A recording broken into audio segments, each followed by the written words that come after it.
शिव शिव शिव शिव शिव शिव शिव शिव शिव शिव शिव. அனைவருக்கும் வணக்கம். ஆன்ல தானே நான் இருக்கு. ஹலோ, நாமக்கல் ஜோதிட சங்கத்துக்கு இதை இப்போதான் வந்திருக்கேன். நான் ஃபர்ஸ்ட் டைம் பத்திரிக்கை கொடுக்கறதுக்கு வந்தேன். அதெல்லாம் கணக்கில் சேர்த்தக்கூடாது. பாருங்க, பக்கத்து ஊர் எந்த ஊர்னு கூட அவருக்கு தெரியல. பார்த்தீங்களா?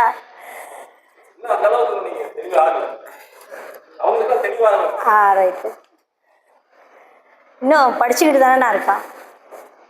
அதாவது தென்னரசனாவோட ஜோதிட கருத்து குவியல் இல்லைங்கண்ணா, அதுலெல்லாம் பேசினது, கும்பம் ஜோதிட குழுலாம் பேசினதெல்லாம் பார்க்கும்போது ரொம்ப ஜோதிடம் அப்போலாம் படிக்கிறதுக்கு அந்த வாட்ஸ்அப்பில் உள்ள அவ்வளோ ஒரு கிஃப்டாக இருந்தது.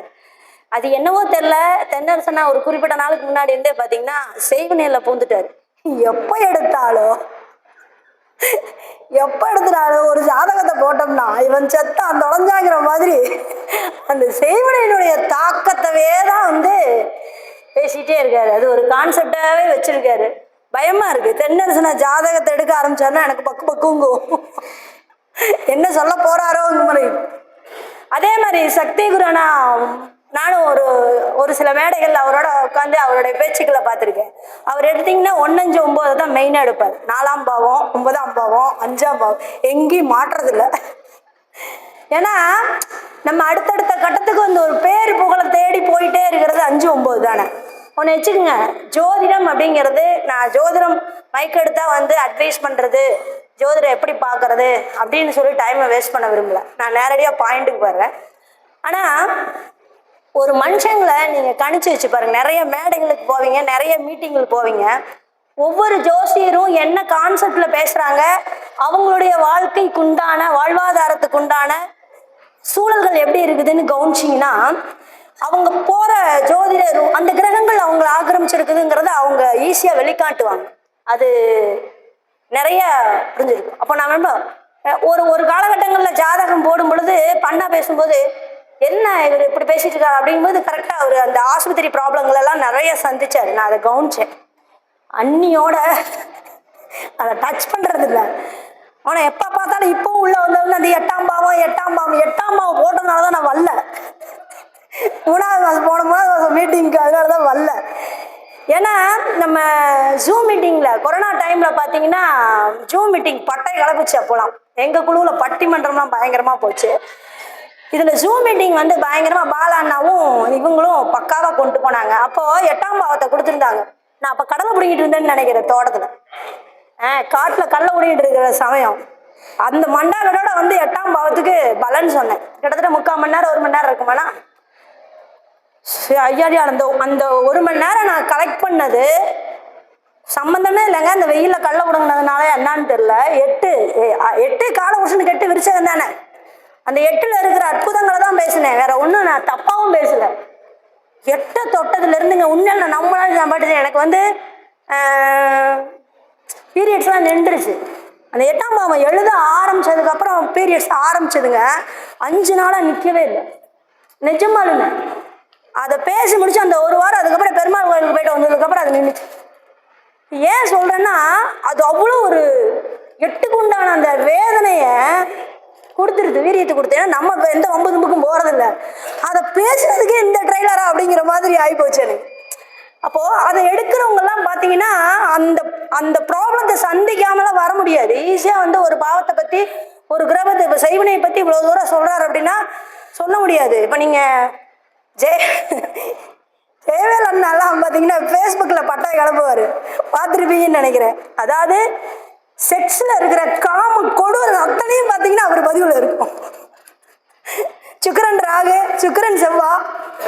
இது என்னன்னா ஒருத்தர் அதுக்கு ஏன் அவங்கள பிடிக்குது, அந்த கிரகத்துக்கு பிடிக்குதா அவங்களுக்கு பிடிக்குதாங்கிறது தெரியாது. அவங்க ஜாதகத்தில் என்ன கிரகம் அவர்களை ஆள்கிறது அப்படிங்கிறத மாற்று. இப்போ அதை சொல்கிறதுக்கு தான் வந்தேன் நான். உதாரணத்துக்கு மனிதர்களை சொன்னேன். ஏன்னா நம்மகிட்ட இருக்கிற மனிதர்கள் தான் நம்ம சொல்ல முடியும்.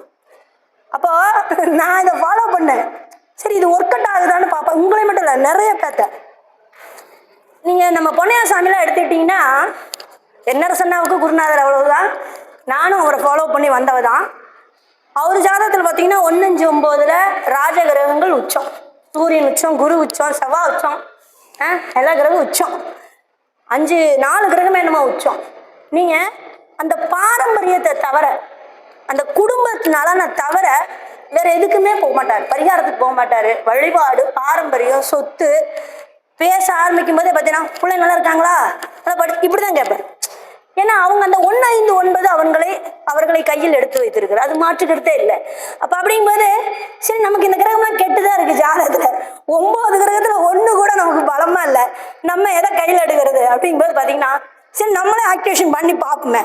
ஒன்றுன்னா 2ஆம் பாவத்தை அதிகமாக பேசுனீங்கன்னா 2ஆம் பாவத்தினுடைய காரகம் எதுன்னு தெரிஞ்சு அந்த தெய்வத்தையோ அதனுடைய காரக விஷயங்கள் எதையாவது ஒன்றை ஃபாலோ பண்ணும்போது 2ஆம் பாவம் படிப்பாகட்டும் அல்லது பணமாகட்டும் அல்ல குடும்பமாகட்டும் நிம்மதியாக உங்களுக்கு ஒர்க் அவுட் ஆகும். நீங்கள் கவனிச்சு பாரு, இது அனுபவத்தில் அவங்க. அடுத்து 3ஆம் பாவம், எங்கேயோ ஒரு மீட்டிங்கில் 3ஆம் பாவம் பள்ளிப்பாளையத்தில் தான் நீங்கள் 3ஆம் பாவத்தை அப்படிதான் ஒரு 3ஆம் பாவத்தில் முடியல, ஒரு மீட்டிங் முடியல, 2-3 மீட்டிங்கில் 3ஆம் பாவத்தை பிரித்து பேசுகிறேன். கிரகம் இருந்தாலும் சரி அந்த பாவத்தை ஒருக்கா கனெக்ஷன், 3ஆம் பாவத்தினோட கனெக்ஷன் இருக்கா, அப்படி வந்து பிரித்து ஒரு 3 மீட்டிங் பேசுகிறேன். 3ஆம் பாவம் கம்யூனிகேஷன் பக்காவாக ஒர்க் அவுட் ஆச்சு. இதெல்லாம் நடந்த உண்மை. அப்புறம் தான் ஃபாலோ பண்ணேன். நமக்கு இப்போ என்ன வேணும்? கடன் பிரச்சனை தீரணுமா, கடனை பற்றி பேசு. ப்ராப்ளம் சரியாகணும்னா 8 பற்றி பேசு. நிம்மதியாக இருக்கணுமா, 12 பற்றி பேசு. இந்த கான்செப்டில் உள்ள வந்ததுக்கப்புறம் பார்த்தீங்கன்னா இந்த பாவம் 12 பாவம் சரியில்லைனாலும் பிரச்சனை இல்லை. 13வது விஷயம் ஒன்று இருக்குது. என்னன்னா நம்மளோட புத்திசாலித்தனம். இதை என்னை பொறுத்த வரைக்கும் பார்த்தீங்கன்னா ஒரு ஜாதகத்து ரீதி நம்ம இன்னைக்கு ஜாதகமாக தான் பேசுவோம், ஜோதிடமாக தான் பேசணும். ஒரு ஜாதகத்தில் நம்ம என்ன சொல்கிறோம்? திசா புத்தி அதன் காரக ரீதியாக அந்த திசைக்குண்டான காரக விஷயத்தை செய்யும். பாவ ரீதியாக, ஸ்தான ரீதியாக, அந்த புத்தி ரீதியாகவும் அது வேலை செய்யும், கோச்சார ரீதியாகவும் அது கொடுத்துட்டு போகும். இதுதானே கான்செப்டு. அப்போது நமக்கு அந்த கிரகம் கெட்டு போச்சு, அந்த திசை வருது, ஆனால் நமக்கு அதை செய்யணுங்கிற எண்ணம் வரும். எண்ணம் வருமா? செஞ்சுட்டு மாட்டிக்குவோம். அதானே. அப்போது நான் என்ன சொல்கிறேன்னா, ஒரு மனுஷனுக்கு இந்த டிசைனில் தான் அவன் இருக்கான் அப்படிங்கும்போது நீங்கள் எதுவுமே வந்து இப்போ நான் வாழ்கிறேன் அப்படின்னா ஏதாவது ஒன்று என்னை தாங்கி பிடிக்காமல் நான் வாழ முடியாது. ஏதாவது ஒன்று எனக்கு ஊக்கப்படுத்தாமல் நான் மைக்கை கையில் பிடிக்க முடியாது இல்லையா? 9th standard, only 9th standard. அப்போது எவ்வளவு பெரிய விஷயங்களை நாடு முழுக்க நம்ம பேசுகிறத கேட்குறாங்க, நம்ம பேசுறது பழிக்குது. அப்படிங்கும்போது ஏதோ ஒரு கிரகம் நம்மை வழிநடத்துகிறதுங்கிறதானே கான்செப்ட். அப்போ நமக்கு ஒரு வெளிச்சத்தை காமிச்சிட்டான் இல்லையா? இதுக்கு மேலே பிடிச்சி மேலே போகிறது நம்ம விஷயம், நம்மளோட முயற்சி தானே இல்லையா? அப்போது நான் எடுக்கிற விஷயம் என்னென்னா, எந்த மனுஷனுக்கும் எதுவுமே கிடைக்கக்கூடாதுன்னு கிரகமும் செய்யாது, தெய்வமும் செய்யாது. இதுதான் முதல் கான்செப்ட், என்னோட கான்செப்ட். நீங்கள் அதை தெளிவாக ஒரு கான்செப்டாக அல்லது வைராக்கியமாக அதை செய்யலைங்கிறது தான் அதில் இருக்கிற விஷயம். நீங்கள் எந்த ஒரு விஷயமும் இப்போ நம்ம பரிகாரம் சொல்கிறோம் அப்படின்னா எந்த ஒரு தசாபுத்திக்கும் கிரகத்துக்கும் கெடுக்கணும்னு முடிவு பண்ணிட்டா அதை நிறுத்த முடியாதுங்கிறாங்க இல்லையா? பரிகாரம் செஞ்சாலும் அது வேலையை அது செய்யும். ஒரு வேலை குரு பார்க்குது 1-5-9 அதிபதிகள் சேருதுன்னா அது சரி பண்ணிக்கலாம், ஆனால் வழி இருக்கும். அப்படிதானே இருக்கும். சரியாகும்னு சொல்லவே மாட்டார் அவர் வழியில். என்னைக்குமே என்னோட சொன்னால் சரியாயிரும்னு சொல்லவே மாட்டார். அப்போ இதை நான் எப்படி எடுத்துகிட்டு போகிறேன் அப்படின்னா, அந்த சரி இது விடுங்க, இது கொஞ்சம் புரிஞ்சுக்கிறதுக்கு டைம் ஆகும். நம்ம நிறைய ஜோதிடத்துக்குள்ள உள்ள போயிடுவோம். கிரக அமைப்புகள் அப்படின்னு எடுத்து இப்போ நீங்கள் வாஸ்து சொல்லிட்டு வந்தீங்களா? வாஸ்துல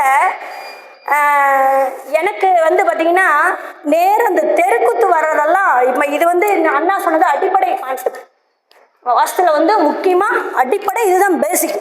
இதில் கோட்டை விடுறதா நிறைய பேர் மாற்றவே முடியாமல் நிறைய பேர் இருப்பாங்க. இன்னொன்று, ஒரு யோகம் கொடுக்கறதோ நல்ல காசு பணத்தை கொடுக்கறதோ அதுதான் நம்மளை வச்சு செய்யும்.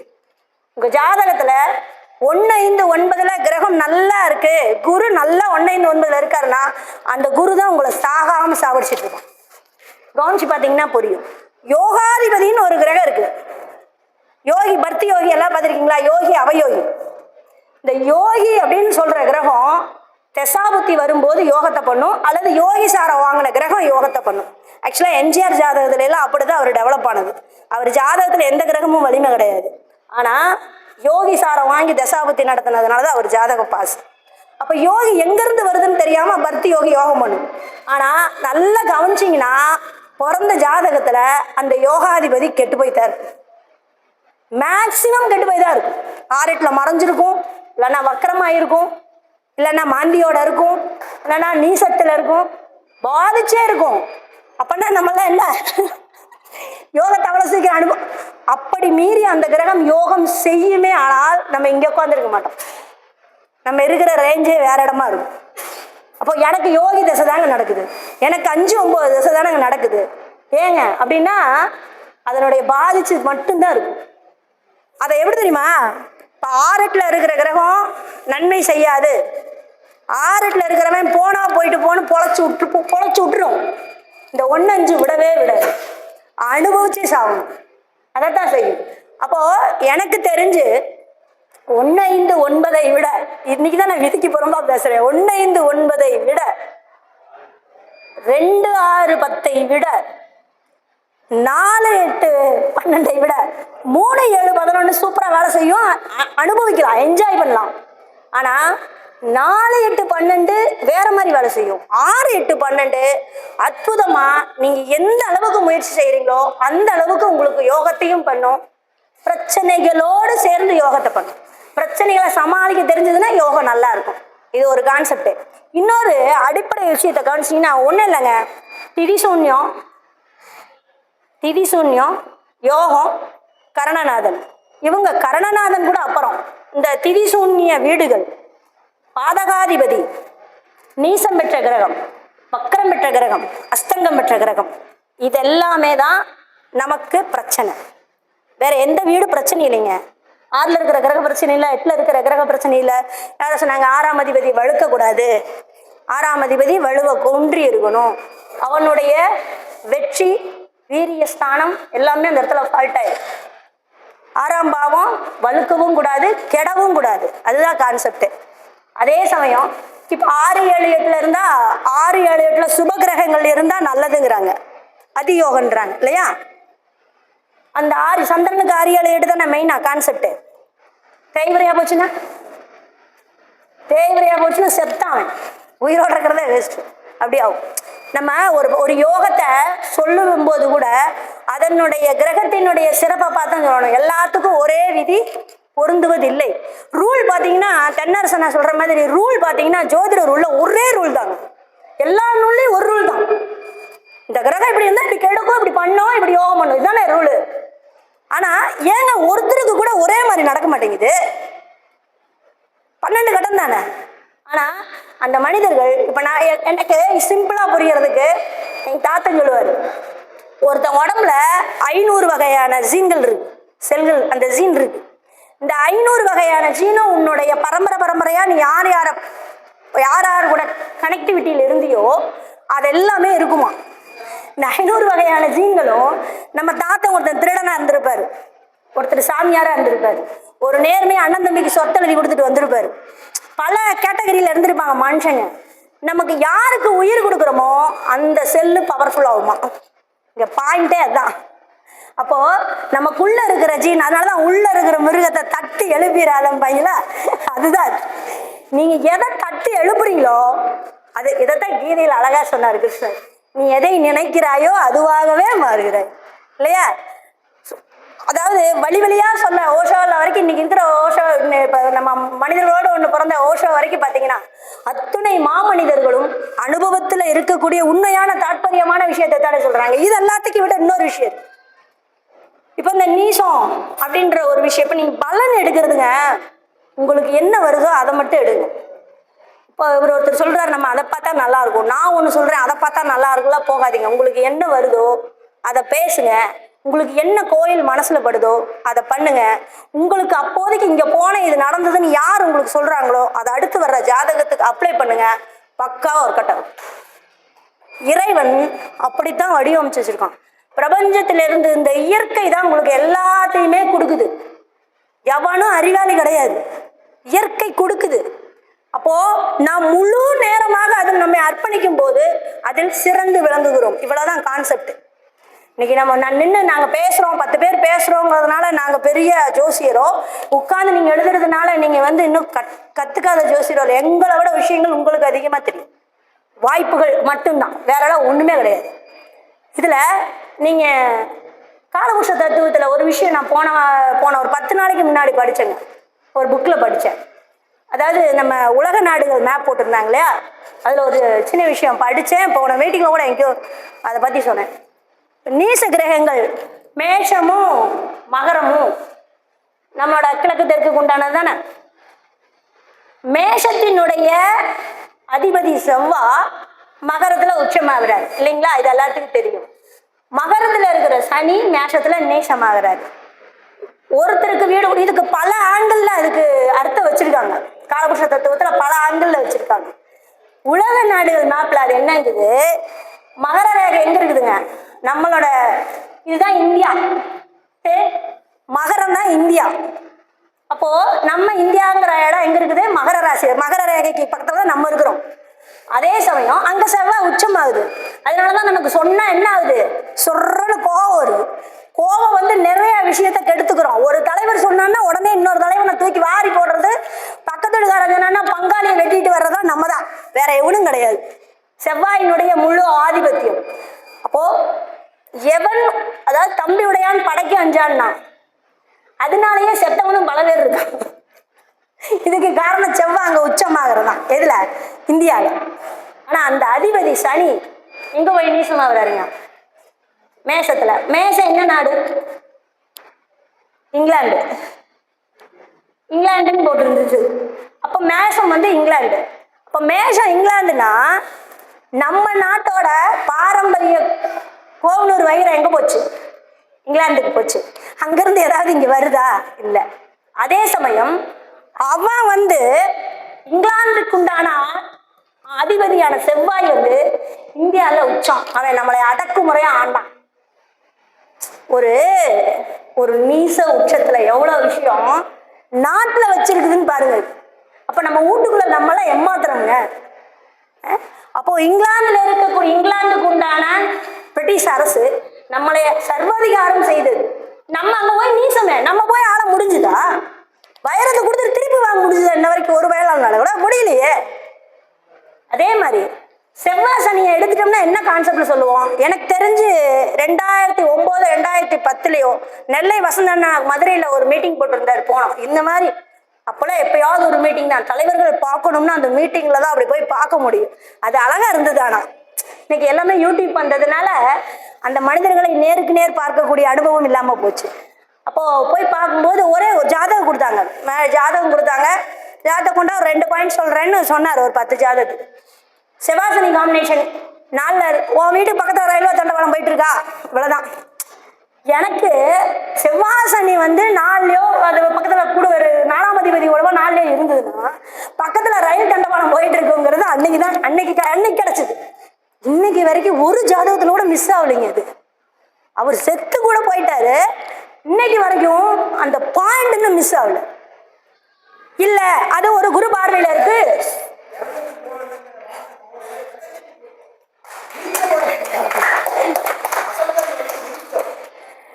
இல்ல அவர் விதைச்சதை இப்ப நான் சொல்லிட்டு இருக்கேன்ல. என்னன்னா நான் ஒரே பாயிண்ட் தான் அப்ப உங்களே நானும் வந்து அப்ப வந்து ஆரம்ப கல்வி அப்பதான் படிச்சுட்டு இருக்கேன். அதெல்லாம் நானும் நோட்ஸ் எடுத்துட்டு வந்தேன். நானும் வந்து சொல்றவங்க வீட்டுல அப்ளை பண்ணி பாக்குறேன். ஒருவேளை அது சுபகிரக, நான் அதுல பிரிச்சேங்க. ஒருவேளை அது சுபகிரக வீடு, சுக்கிரன் வீடு, குருவோட வீடா இருந்ததுன்னா பக்கத்துல ஏதாவது மிஷின் ஓடிக்கிட்டே இருக்கு, அரவை மிஷின்கள் ஏதாவது ஓடிட்டே இருக்கு. சுக்கிரன் கான்செப்ட்ல வந்தா அட்லீஸ்ட் முளவடி அரைக்கிற மிஷினாவது ஓடிடுச்சு, மாவு அரைக்கிற மிஷின் போயிட்டு இருக்கு, ஏதாவது ஒரு தறி ஓடிட்டு. ஒவ்வொரு ஊர்லயும் இந்த கான்செப்ட் இல்லாம இல்லை.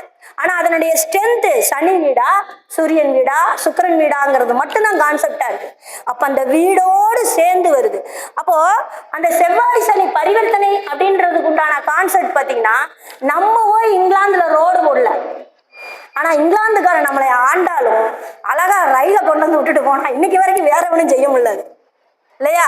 அற்புதமான ஒரு கிஃப்டா கொடுத்துட்டு போனால அவன் கட்டின கட்டிடங்கள் ஒன்னொன்னும் இன்னைக்கும் அசையாம நிக்கிறதுக்கு செவ்வாய் வச்சம் தானே. அவ்வளவு அடக்குமுறையில இருந்தாலும் நமக்கு ஒரு நல்லதை செஞ்சுட்டு போயிருக்காரா இல்லையா. எதன் ரீதியாக, கட்டிடங்கள் ரீதியாக, அவனுடைய இரும்பு சம்பந்தப்பட்ட விஷயங்கள் தானுங்க அது ஆணித்தரமா நின்றுச்சு. அப்போ நீங்க அப்போ ஒரு நீச கிரகம் ஒரு நீச கிரகத்தின் வீட்டுல நம்மளுடைய லக்னாதிபதி போய், நம்ம நீசமான வீட்டுல லக்னாதிபதி போய் இருந்துச்சு அப்படின்னா நம்ம அந்த பாவ ஆளுகிட்ட எப்படி அடங்கி போகணுங்கிறது இந்தியா சொல்லி கொடுத்துருக்குதுங்கிறது நான் கத்துக்கிட்டேன். இது உங்களுக்கு இன்னைக்கு பாடமா இருக்குமா என்னன்னு தெரியல. நான் சொல்றது கரெக்டுங்களா? இப்போ மீன லக்னம், லக்னாதிபதி போய் மகரத்துலதான் நீசம், மகரத்துலதான் நீசம் ஆகுது, 11ஆம் இடம் இல்லையா? அப்போ வெளி நண்பர்கள்ட்ட என்னோட கெத்த காட்ட முடியுமா? மூத்த சகோதரர்கிட்ட என்னுடைய கெத்த காட்ட முடியுமா? அவன் தான் என்னை வச்சு செய்வாங்க அண்ணன். நம்ம ஒண்ணும் பண்ண முடியாது. என்ன அறிவுரை சொன்னாலும் வேஸ்ட். அப்படிதான் போக முடியும். கண்டுக்காம போயிடணும், பணிஞ்செல்லாம் போக முடியாது. நீங்க நீசமா இருந்தாலும் அந்த கிரகத்துக்கு உண்டான குணாதிசயம்னு ஒண்ணு இருக்குன்னா முடியாது. கண்டுக்காம போகணும், சகிச்சுக்கிட்டு போகணும் அப்படிங்கிறது அங்க இருக்கிற ஒரு விஷயம். அப்போ அடிமைகள் இப்போ நம்ம ட்ரெண்டிங்ல என்ன எலெக்ஷன் தானே போயிட்டு இருக்கு. நம்ம எலெக்ஷனுக்கு உண்டான ஒரு சின்ன ஒரு டிப்ஸை கொடுக்குறேன். 20 நிமிஷம் தான் கொடுத்துருக்காரு. நான் பேச வந்த சப்ஜெக்ட் வேற இருந்தாலும் அதுக்குள்ள அந்த டைம் பத்தாது. இப்போ ஒரு சூரியன் ஒரு நல்லாவே தெரியும், லக்ன கேந்திரங்கள்ல சுபகிரகங்கள் உச்சம் பெற்று, அந்த சரராசிகள்ல உச்சம் பெற்று, கேந்திரங்கள்ல ஒரு கிரகம் உச்சம் பெற்று அதனுடைய திசாபுத்திகள் நடக்குமே. ஆனால் அரசு கிரகங்கள் யாரு? 4 கிரகங்கள் தான். குரு, சனி, செவ்வாய், சூரியன், 4 பேர் தான். இவங்க 4 பேர் ஒரு உச்சம் பெற்றால சராசிதான் உச்சம் பெறாங்க. அவங்க உச்சம் பெற்று தசாபுத்திகள் நடக்குமே. ஆனால் இந்த மாதிரி அரசு சம்பந்தப்பட்ட உதவிகள்லாம் வரும். ஆனா ஒரு கான்செப்ட் அங்க பிரிக்க தெரியணும். இப்ப நீங்க 2 விஷயம், சூரியன் உச்சத்துல இருந்து தசாபுத்தி நடத்துதுப்பா. எனக்கு நீ சொன்ன மாதிரி லக்னத்துக்கு கேந்திரம் திரிகோணத்துலதான் சூரியன் இருக்காரு, தசாபுத்தி நடத்துது. அப்ப நான் அரசியல்ல தலைவர் ஆவனா அப்படின்னா தலைவன் மட்டும் ஆக முடியாது. அதிகாரம் மட்டும்தான் நம்ம கிட்ட இருக்கும். அந்த அதிகாரத்தை சரியான முறையில பதவிக்கு எடுத்துட்டு போறது இன்னொரு கிரகம் வேணும். அதற்கு கேந்திரத்துல இன்னொரு கிரகம் இருக்கணும். அந்த கிரகம் வலிமையா இருக்கும். இப்போ சூரியன் உச்சம் ஆயிடுச்சு, செவ்வாயும் வலுக்கணும். இவ்வளவுதான் கான்செப்ட். அந்த வீட்டு அதிபதியோ அதற்கு இப்ப சூரியன் உச்சம், எனக்கு குரு உச்சம், ஆனா செவ்வாய் உச்சம் இல்லை, போயிட்டு போகுது. இது நிர்வாக திறனுக்கு உங்களை கொண்டுட்டு போகும். நீங்க எந்த ஆபீஸ்ல எந்த இடத்துல போய் இப்ப இந்த முல்லை மகால் இருக்கு அப்படின்னா, இந்த முல்லை மகால்ல நான் மேனேஜ்மெண்ட் பார்த்துட்டு இருப்பேன். லக்னாதிபதி ஒருவேளை 6-8 போயிருச்சுன்னா மேனேஜ்மெண்ட்ல இருப்பேன். அப்ப சூரியன் குரு ஒரு தலைமை பண்பு அப்படிங்கிறத அழகா கொண்டு வரும். அது 10 பேர்த்த நிர்வாகம் பண்றதுக்கோ 10 சுபகாரியங்கள் பண்றதுக்கோ 100 பேர் கூடுறதுக்கு ஒரு ரெஜிஸ்டர் பண்ற இடத்துல நான் இருப்பேன்ல, அப்படி அது இல்ல கவர்மெண்ட் ஜாப் முதற்கொண்டு இன்னும் லக்னாதிபதி இந்த சூரியன் குழுவோட தொடர்பு கொண்டுச்சுன்னா தான் நீங்க அரசு வேலையில எடுக்க முடியும். நான் கவர்மெண்ட்டுக்குள்ளேயே இவ்வளவு விஷயத்த சொல்றது. இப்போ குரு உச்சத்துல இருக்கு, வேற எந்த கிரகமும் இல்லை. எனக்கு சனி தாங்க உச்சத்துல இருக்கு. சூரியனுக்கு குருவுக்கு சனி எங்க இருக்குதுங்க? 4ஆம் இடத்துலதான் இருக்கு. இப்போ சனி உச்சம் பெற்று துலாத்துல இருக்கிறாரு. குரு உச்சம், சனி உச்சம். இது என்ன மாதிரி செய்யும் அப்படின்னா, இது ஒரு வகையான குரு தலைமை பண்பு, கௌரவ பதவி. அதே சமயம் சனி யாருங்க? லேபர். அப்போ ஒரு யூனியன் சம்பந்தப்பட்ட விஷயங்கள்ல இருக்கக்கூடிய லேபர்ஸ்களுக்கு நம்ம ஓனரா இருப்போம். இந்த கேட்டகரியை நீங்க பிரிக்க தெரியணும். ஒரு கிரகம் உச்சம் பெற்றால் மட்டும் நமக்கு தசாபுத்தியில் யோகம் செய்யாது. அதற்கு கேந்திரங்களில் ஏதாவது ஒரு கிரகம் வலுவாகி அதனுடைய தொடர்பு பெருமை ஆனால் அப்பதான் உங்களுக்கு கிடைக்கிற பதவியும். ஒருத்தர் ஈஸியா ஒரு பதவியில 60 வயசு வரைக்கும் ரிட்டையர்ட் இல்லாம இருக்கான்னா ஒரு கிரகம் வேலை செய்யாது. லக்னாதிபதியோடு சேர்ந்து கிட்டத்தட்ட 4 கிரகங்கள் வேலை செஞ்சா மட்டும்தான் ஒரு பதவியில 60 வருஷம் இருக்க முடியும். அதனாலதான் நிரந்தரமாக யாரும் எதிலும் இருக்க முடியாதுங்கிறது கான்செப்டே அதான். மீறி இருக்கான்னா நீங்க நல்லா கவனிச்சீங்கன்னா அரசு அதிகாரிகள் எல்லாமே டீச்சிங் லைன் பூரா, பேங்க் லைன் பூரா குரு உச்சம் பெற்று வந்திருப்பாங்க. நீங்க இதுல சொல்லக்கூடாது, இப்பெல்லாம் அது வேற மாதிரி போயிடும். எனக்கு தெரிந்து நீங்க சென்ட்ரல் கவர்மெண்ட் போஸ்டிங்கு, நம்மளுடைய மணியார் விஓ சம்பந்தப்பட்ட போஸ்டிங்கு எல்லாமே பாத்தீங்கன்னா, உயர் பேங்க்ல இருக்கிற மேனேஜ்மெண்ட் போஸ்டிங்கு, இது எல்லாமே பாத்தீங்கன்னா செட்டியார் ஐயர் வருவாங்க. பார்த்துருக்கீங்களா? ரெட்டியாரு, செட்டியாரு, ஐயர். அது வரைக்கும் பேங்க்ல கடன் கொடுத்தோம்னா தேடி கொண்டு வந்து பயந்து கட்டிக்கிட்டு இருந்தான். இன்னைக்கு பேங்க் கொடுக்குற ஒரு கடனை கூட தேடி போய் கட்டுறவன் எவனுமே இல்லை. 1% சொல்லுங்க. வீட்டில் போய் மானங்கட பேசி பிரச்சனை ஆகிற பேங்க் தான் இருக்குதோ தவிர தேடி போய் கட்டக்கூடிய, எப்படி ஏமாத்தலான்னு பேங்க்ல லோனுக்கு போறோமோ தவிர பேங்க்ல நல்ல முறையில் வரவு செஞ்சு பண்ணலாம், இல்லை பேங்க்ல டெபாசிட் பண்ணலாம்னு ஒருத்தருக்கு தோணுதா? பேங்க்ல போய் யாருக்கா டெபாசிட் பண்ண, ஃபைனான்ஸ்ல டெபாசிட் பண்றோம் ஒரு வட்டி கிடைக்குதுன்னு, பேங்க்ல போய் டெபாசிட் பண்றோமா? ஆனா அன்னைக்கு நம்ம தாத்தன் காலத்துல அத்தனை பேரும் பேங்க்ல தானேங்க டெபாசிட் பண்ணாங்க. ஏன்? நிர்வாகம். நிர்வாகத்துல இப்ப யார் இருக்கா? எல்லாம் எதுல வந்தது? யாரு போய் தலைமை வகிக்கிறா? எந்த குரூப் உள்ள போகுது? இதெல்லாம் வந்து பாத்தீங்கன்னா கோட்டா அடிப்படையில் போறதுங்க. கோட்டால உள்ள போறது, கோட்டால உள்ள போறதுன்னா ஜாதியை பேச வரல. நம்ம ஆளுக ஒரு தரம் ஜாதி ரீதியாக பிரிச்சாங்கிறது அல்ல, அந்த கிரகம் ஆண்டுச்சுங்கிறது தாங்க அழகா இருந்தது. நம்ம ஜோதிடர் தானே, அவங்க இறங்கி ராகுகேதுகள் சனியெல்லாம் அங்க போய் உட்கார ஆரம்பிச்சோடனே என்ன ஆகுது? சுக்கிரன் உட்கார்ந்தாலும் சரிப்படாதுங்க. ஜோதிடம் நம்மை தத்தெடுத்துக்கக்கூடிய வகைராக்கள் யாரு அப்படின்னா, ஒரு கேட்டகரி வச்சிருக்கேன்னா 3 தலைமுறை. நம்மளோட பாட்டன், அதான் பாட்டனோ தாத்தனோ, அப்பனும் கிடையாது நம்மளும் கிடையாது, தாத்தனோ பாட்டனோ யாராவது ஒருவர் அவரினுடைய காலத்தையே அத்தனையும் பொது விஷயங்களுக்காக, மக்களுக்காகவோ இறைவனுக்காகவோ எவன் ஒருவன் 5 பைசா கூட சம்பாதிக்காம அந்த ஊருக்காகவே அர்ப்பணிச்சானோ நியாயமான முறையில, அந்த குடும்பத்திலிருந்து ஒருவன் மக்களுக்காக தொண்டு செய்ய வருவான். இது கான்செப்ட். நல்லா கவனிச்சு பாருங்க. சொல்லுவான், ஊரை சுத்திட்டு ஊர்ல சாமியார் கோயில் கோயில்னு ஊர் பண்ணி பார்த்துக்கிட்டே உட்காந்துருந்தா 5 பைசா பிரயோஜனம் இல்லை அந்த ஆளுமா. அந்த ஆளுனால 3 தலைமுறை வாழும், யாருக்கும் தெரியாது. ஒரு தலைமுறை அர்ப்பணித்த வாழ்க்கையை 3 தலைமுறை கிஃப்டாக வாழும். ஆனா இன்னைக்கு நம்ம திறமையான ஜோசியர்னு சம்பாதிக்கிறோம், அந்த புண்ணியத்தை சேர்த்து வைக்கிறோமா? இருப்பானா? நீ ஜோசியர் யார வேணாலும் கேளுனா, 3 தலைமுறைக்கு முன்னாடி யாராவது ஒருத்தவங்க 1 ரூபா சம்பாதிக்காம காப்பதே வீண் பண்ணியிருப்பானா? ஆத்தாவை கட்டைன்னு சொல்லும் கதையா. என்னன்னா எங்க ஐயா என்ன சொல்ல தெரியுமா, வெத்தலை வாக்குல 5 ரூபா வைப்பாங்க, ஒரு கவுளி வெத்தலை வாங்கிட்டு வந்துச்சா எடுத்துக்குவாரு. 5 லட்சம், நீ அவ்வளவு பெரிய பணக்காரியா, முதல்ல காசு எடுக்கும் அப்படின்னு. இந்த கிழவெல்லாம் எந்த காலத்துலையும் பிழைக்க மாட்டாங்க எங்க ஆத்தா. அது ஆட்டுக்குட்டி மேய்ச்சி ஆட்டுப்பால் 4 சாப்பிட்டு வளர்ந்துருக்கேன், அதனாலயே அறிவில்லையே என்னமோ தெரியல. ஆனா அது களை வெட்டி, அது ஆடு மேய்ச்சி குட்டியை வச்சு எங்களெல்லாம் படிக்க வச்சு இன்னைக்கு நாங்கள் அந்த இடத்துக்கு வந்திருக்கோம்னா, எங்க ஐயன் வாழ்ந்த 96 வயசு வரைக்கும் அவர் 1 பைசா சம்பாதிக்காம மகாபாரதமும் பஞ்சபாண்டவரும் அவர்கிட்ட இருக்காத புக்கே இல்லைங்க. எதுக்கு அத்தனை படிச்சாரு, எதுக்கு அத்தனை மக்கள்கிட்ட சொன்னார்னால செவி வழி கல்வி புக் எடுத்தா தூக்கம் வந்துடுது. அப்பதான் நான் நினைச்சேன், இது நமக்கான அறிவு இல்லை, நம் தாத்தனுடைய கிஃப்ட் நமக்கு. அப்ப நம்ம போறதுக்குள்ள எதையாவது ஒண்ணு செஞ்சு வச்சுட்டாதான் அடுத்த தலைமுறை நமக்கு ஏதாவது ஒரு வகையில ஹெல்ப் பண்ணும். இப்படியே சம்பாரிச்சு வாக்கடை போட்டுக்கிட்டு இருந்தோம்னா இருக்கிற ஜென்ரேஷனுக்கு அது தோஷமாதான் போகுங்கிறது நான் தெரிஞ்சுக்கிட்டது. நீங்க தோஷங்கிறது பரிகாரம் செஞ்சாலோ பணம் சம்பாரிச்சாலோ வராது. அர்ப்பணிப்புங்கிறது, நீங்க அதுக்கு ஒரு உதாரணம் சொல்றோம், என்னன்னா நிராயுத பாணி அப்படின்னு ஒண்ணு இருக்குல்ல, அதுக்கு தான் பாஞ்சாலியை சொல்லுவாங்க. ஒரு கையில குடிச்சு காப்பாத்திட்டு இருந்தாலும் உனக்கு திறமை இருக்குதுன்னு காப்பாத்திட்டு இருக்கு, 2 கையையே விட்டுட்டு நீ என்னைக்கு கேட்கறியோ அன்னைக்கு தான் கடவுள் வருவாங்கிற மாதிரி நிராயுத பாணியாக 1 பைசா சம்பாதிக்காம அந்த அர்ப்பணிப்புங்கிற ஒரு விஷயம் எடுக்கும்போதுதான் அவன் சிறந்த ஜோதிடராகவோ சிறந்த மக்கள் ஏற்றுக்கொள்ளக்கூடிய தலைவராகவோ 10 பேர்த்துக்கு அறிமுகமாகக்கூடிய புகழையோ அடைய முடியும். ஆனா காசை சம்பாரிச்சிடலாம், பணத்தை சம்பாரிச்சிடலாம், பேரை சம்பாரிச்சிடலாம், புகழை எவனாலையும் சம்பாதிக்க முடியாதுன்னா காசை கொடுத்து என்னைய பெருமையா பேசினா கூட எவனும் பேச மாட்டான். புகழ் வர்றவனுக்கு காசு பணம் வராது. நீங்க நல்லா கவனிச்சு பாத்தீங்கன்னா தெரியும். புகழ் வந்துச்சுன்னா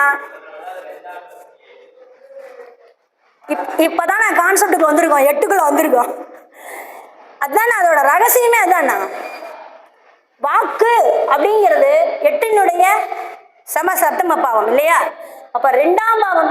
நீங்க வரலாறுல ஹிஸ்டரியில எடுத்துக்கிட்டீங்கன்னா, அரசியல் தலைவர்களாகட்டும், பேர் வாங்கக்கூடிய வரலாறு ஹிஸ்டரியில இருக்கிறவங்களுக்கு ஆகட்டும், குடும்பம்ன்ற ஒரு கான்செப்ட் அந்த இடத்துல பெருசாவே பேசப்பட்டிருக்காது, மதிச்சிருக்க மாட்டாங்க. தன்னை அர்ப்பணிச்சிருக்க மாட்டாங்க. அதனாலதான் அவங்களுக்கு அந்த அந்த ஐந்துங்கிற சொல்லக்கூடிய 8ன்னு சொல்லக்கூடிய பாவம் பிரசித்தி வாய்ந்தவர்களுக்கு விளைஞ்சி பேரும் புகழும் வாங்கினதுக்காக நம்ம இந்தியா சுதந்திரமான வருஷத்தை நீங்க போட்டு பார்த்தீங்கன்னாலே அழகா ஒரு விஷயம் வரும். வாரிசு இல்லாத அரசியல்னு வரும். அப்படிதான் ஒரு இந்தியாவோட விதியே இதுதான்.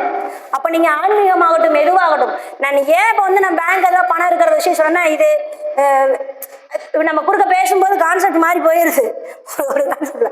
இருந்தாலும் எல்லா கிரகங்களும் அண்ணன் சொன்ன மாதிரி வாஸ்துபடி பார்த்தா ராசி கட்டத்துல வளப்புறமாக எல்லா கிரகமும் சூரியனை ஒரு சேர சுற்றுகிறது. ரிவர்ஸ்ல சுத்துற 2 கிரகம் இருக்கு. எது?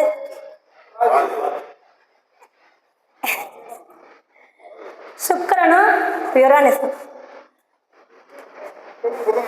யுரேனஸ் ஏன் தெரியுமா? சூரியன் எப்ப மறையுதோ அதுக்கப்புறம் தான் அவர் வருவார். கிழக்க சூரியன் உதிச்சு அவர் மேற்க உதிக்குது. அப்ப அதனாலதான் வீட்டுல ஆம்பளை தெற்கன்னா பொம்பளை வடக்கம்பா. இது அங்க இருக்கிற கான்செப்ட். அதுதான் இன்றைக்கும் நீங்க எத்தனையோ விஷயத்துல நாசா ஆராய்ச்சி பண்ணிருச்சு. சுக்கிரனை போய் பார்த்தா அது அந்த இதுலதான் நம்ம பாக்குறோம், யூடியூப்ல தான் பாக்குறோம். அதை பாத்தீங்கன்னா வானமண்டலத்துல பாத்தீங்கன்னா நாசாவை பாத்தீங்கன்னா தெரியும்.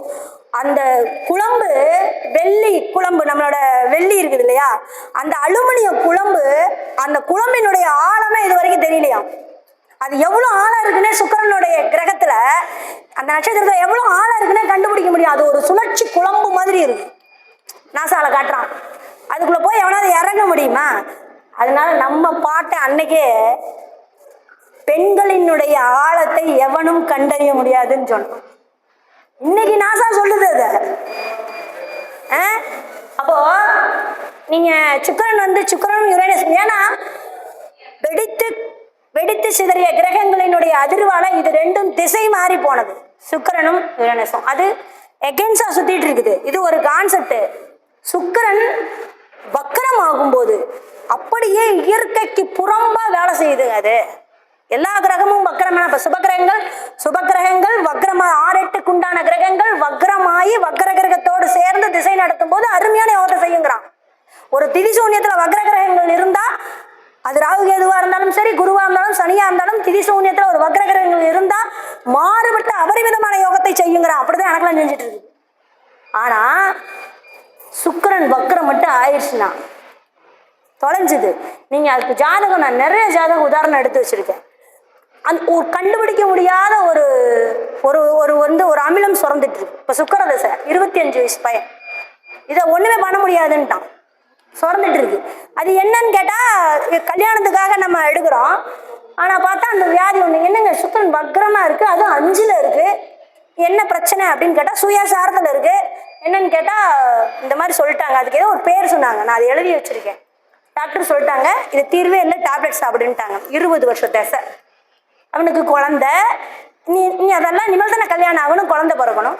ஒரு வக்ரமாகி திசை நடத்தும் போது ஒரு பெண்ணுடைய ஜாதகத்தையும் பார்த்துட்டு ஆணுடைய ஜாதகத்தையும் பார்த்துட்டு எல்லா ஜாதகத்தையும் எனக்கு தெரிஞ்சு சுக்கிரன் வக்ரம் பெற்ற ஜாதகம் பூரா விதிக்கு புறம்பான உடம்புல இருக்கிற நார்மலான லக்ஸரியான செக்ஷுவலான ஒரு வாழ்க்கைக்கு விதியே வேற மாதிரி அவங்கள மாத்துதுங்கிறதுல மாற்று கருத்தே இல்லை.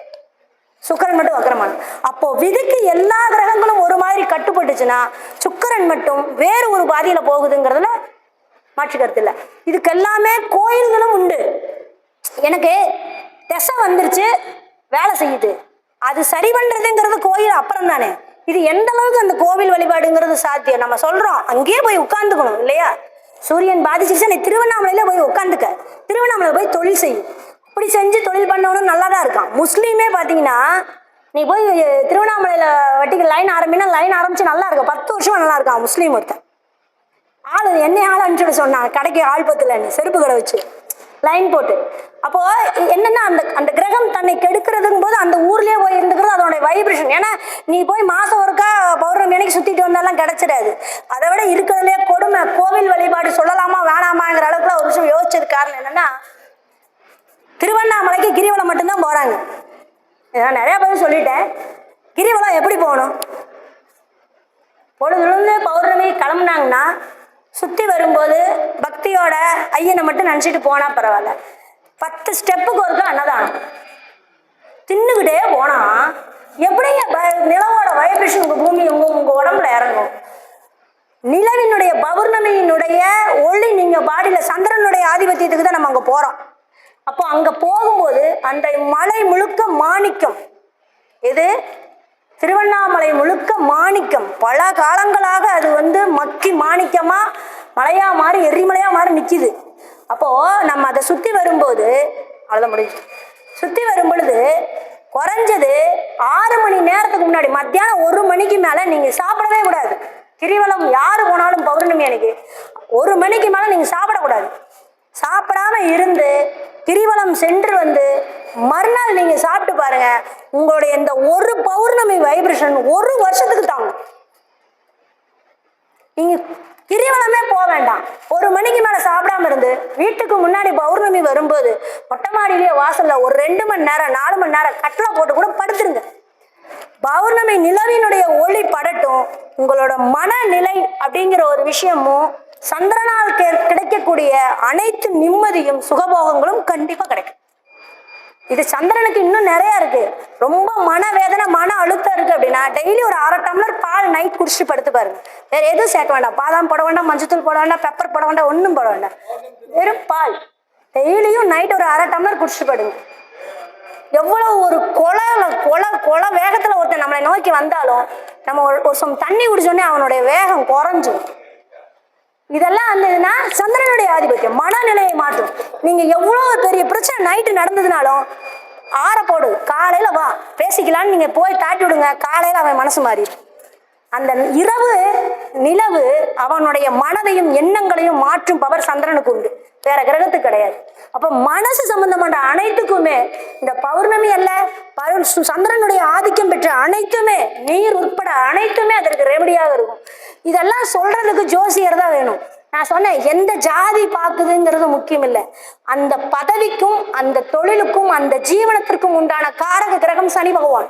அதற்கு நியாயமாக உண்மையாக இருக்குமே ஆனால் அந்த தொழிலும் அதற்குண்டான கருமாவும் மேலோங்கி நிற்குங்கிறது எனது கருத்து. நீ எந்த ஜாதியா வேணாலும் எந்த பதவி வேணா வகுச்சுக்கோ, அந்த பதவிக்கான கெத்த விடக்கூடாதுங்கிறது தான் என்னோட கான்செப்ட், வேற ஒன்றும் இல்லை. அதனாலதான் அந்த தரம் குறைகிறதுங்கிறது ஒரு சின்ன ஏக்கம். ஒருவேளை ஜோசியர்லாம் நாளைக்கு MP பதவி MLA பதவிக்கு போனா கண்டிப்பா இதெல்லாம் மாத்தலாம். ஓகேங்களா? நன்றிங்க, வணக்கம். வாய்ப்பு இருந்தால வருங்க, கண்டிப்பா வரும். 2 ஜோசியர் MLAக்கு நிக்கிறாங்க, இப்போ நிக்கிறாங்க. குறைஞ்சது ஒரு 10 ஜோசியராவது MPக்கு மேல இடத்துக்கு போட்டோம். இந்த ஜோதிடம்ங்கிற விதி படிக்கக்கூடிய கல்வியில ஒரு சப்ஜெக்டா வரலன்னா மணிமேகலை என்னன்னு நினைக்கிறேன் மாத்துவண்ணா.